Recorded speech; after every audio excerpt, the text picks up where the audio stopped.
তাহলে এনসিপির অর্ধেক মানে সদস্যকে বহিষ্কার করতে হবে। ঠিক আছে, এখন পর্যন্ত কতগুলো মাদকাসক্ত নেতা নেত্রী ওদের পরিচয় বের হয়েছে, বহিষ্কার করেছে অনেককে।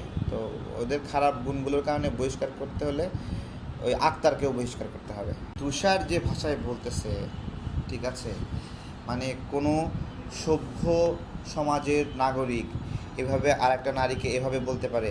মানুষ মানুষকে ভালোবাসতে পারে, প্রেম করতে পারে, পছন্দ করতে পারে, বলতে পারে আপনাকে অনেক সুন্দর দেখাচ্ছে, আমি আপনাকে ভালোবাসি। এই কথাগুলো বলা খুবই স্বাভাবিক। ও যে ভাষায় বলেছে, এই ভাষাটা আসলে মানে কি বলবো, বলার কিছু নাই। তাকে কি দল থেকে বহিষ্কার করা উচিত কিনা আপনি কি মনে করেন? না, এনসিপিতে যদি তুষারকে বহিষ্কার করে, তাহলে এনসিপির অর্ধেক মানে সদস্যকে বহিষ্কার করতে হবে। ঠিক আছে, এখন পর্যন্ত কতগুলো মাদকাসক্ত নেতা নেত্রী ওদের পরিচয় বের হয়েছে, বহিষ্কার করেছে অনেককে। তো ওদের খারাপ গুণগুলোর কারণে বহিষ্কার করতে হলে ওই আক্তারকেও বহিষ্কার করতে হবে।